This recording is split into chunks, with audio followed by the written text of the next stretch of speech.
Hello and welcome back. Today we are going to be playing in my main watercolour palette, which you just saw at the beginning of the video there.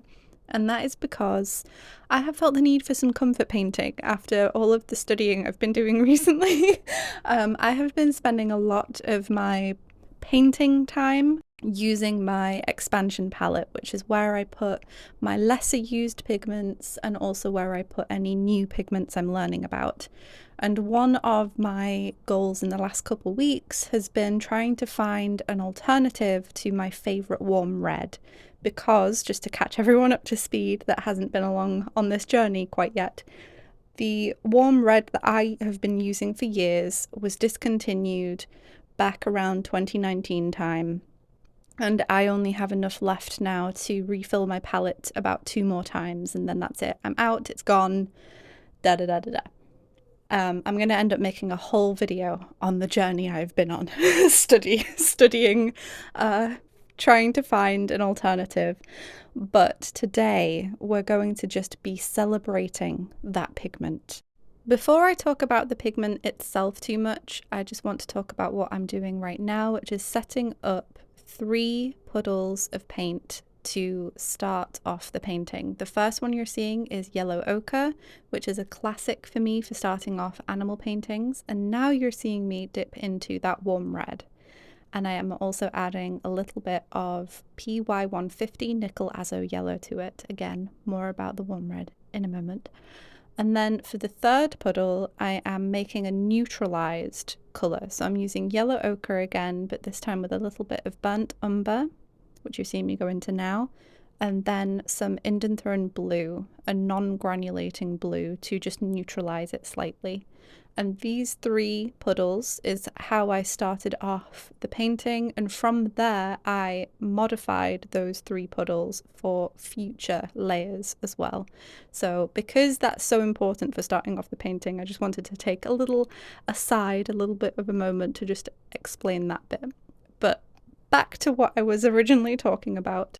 Those of you that have been on this journey with me for a little bit now, for a couple of videos, know what this warm red is, but again, to catch everyone up, my warm red that I've been using for years now is Transparent Pyrrol Orange by Daniel Smith, but the original discontinued version from before 2019. The pigment number for it is PO71. And what made it so different from the PO71s of every other brand, pretty much, is that the original Daniel Smith one, again, the discontinued one, is more of a red-orange, whereas PO71 in other brands usually is an orange-orange, like a mid-orange. When Daniel Smith changed pigments back in 2019, that changed to become like all of the other brands. It is now an orange. And the qualities of the original that I love so much is difficult to find in the qualities of more of the common middle reds and orange reds available. Things like Pyrrol Scarlet, for example. Pyrrol Scarlet is a lovely colour. It was the warm red I started with when I started getting into professional watercolours, because I started with the split primary set from Daniel Smith, which uses Pyrrol Scarlet as the warm red.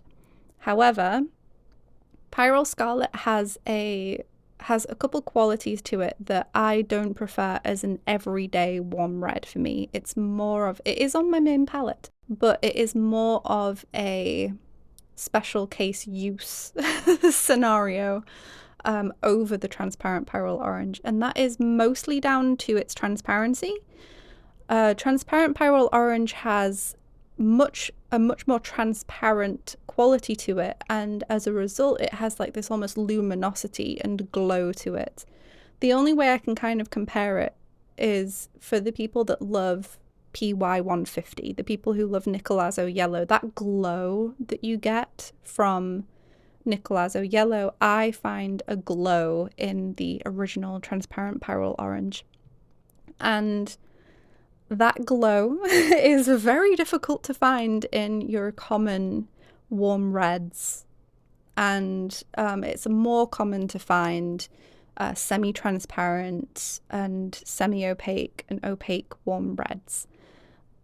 And yeah, that has been a part of the challenge for me. So it's looking like, again, I'm going to make a whole video on this, but it is looking like the solution I'm going to find is best found by making a hue myself, by mixing two pigments together. And I'm getting close. I am getting close now. So we shall see how that ends up playing out. But today, I really want to highlight how much I love this original pigment. So you're seeing it pretty much as is, with a little bit of the PY150 in it to make it more of an orange. But as the layers go on, you'll start to see it being used on its own. And then at the very, very end, it will be used on its own, as in not without a yellow in it, but with PBR25, which is brown red by Shinhan, just to make it a little bit more deeper. For now, you're still seeing it with some yellow added to it though. And I love it's got like a slight earthiness to it. It's not super duper in your face saturated, but it still has this luminosity and glow to it that you can really, really see. Even more so when it's paired with PY150. The two together is just chef's kiss. I'm in love. Love that combination. And that is what I've been trying to search for in my experimenting time. What you're seeing me put down now is the shadow layer, and this I did something slightly different than what I normally do. This is actually a more purple leaning shadow layer. It's a mixture of Ultramarine Deep by Sennelier, which is slightly less granulating on the level of granulation you can get in an ultramarine. That is a classic shadow tone for me to add, but I've added some dioxazine violet with it, and then also neutralized it down slightly. And that is what I used for the shadow layers. I had much more of a violet edge to it, but still with that subtle blue granulation from the Ultramarine Deep. So slightly different from what I normally do, but I still really love the pairing of a more sort of blue violet and orange. And that was what I wanted to go for with this. And especially once I add the background, I really like the sort of secondaries going on in it. You've got the purple, the orange, and the green going on. And I liked that idea in my head. Now you're seeing me sort of adding to those puddles a little bit. And you can see how much the yellow ochre one has changed. And that is as I've added more of the original PO71 to it, the Transparent Pyrrol Orange. So the top puddle was yellow ochre with that Pyrrol Orange, and then the bottom puddle is now pretty much purely the Transparent Pyrrol Orange, which when applied with quite a lot of water does have more of an orange appearance to it, but in mass tone it starts to get more and more red, which I have shown in, I think it was last week's video, no, the week before, 2 weeks ago. Time is flying at the moment. And I'll put it on screen anyway. I'll show you the swatch cards again. The small swatch card at the front is what PO71 looks like in most brands, and that particular one is by My Mary Blue. As you can see, very orange. The one directly behind it is the old Transparent Pyrrol Orange by Daniel Smith, the one that I'm talking about today. And then this card behind that is Pyrrol Scarlet by Daniel Smith. So you can see just how red-orange that original Transparent Pyrrol Orange was/is.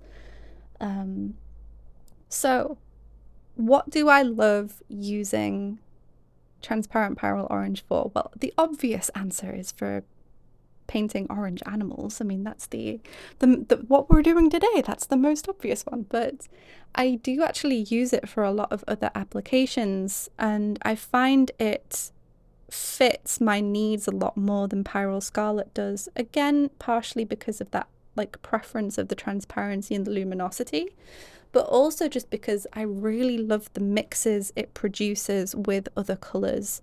One of my favourite things to do with the original Transparent Pyrrol Orange is actually making greens, which you're going to end up seeing towards the end when I'm doing the background.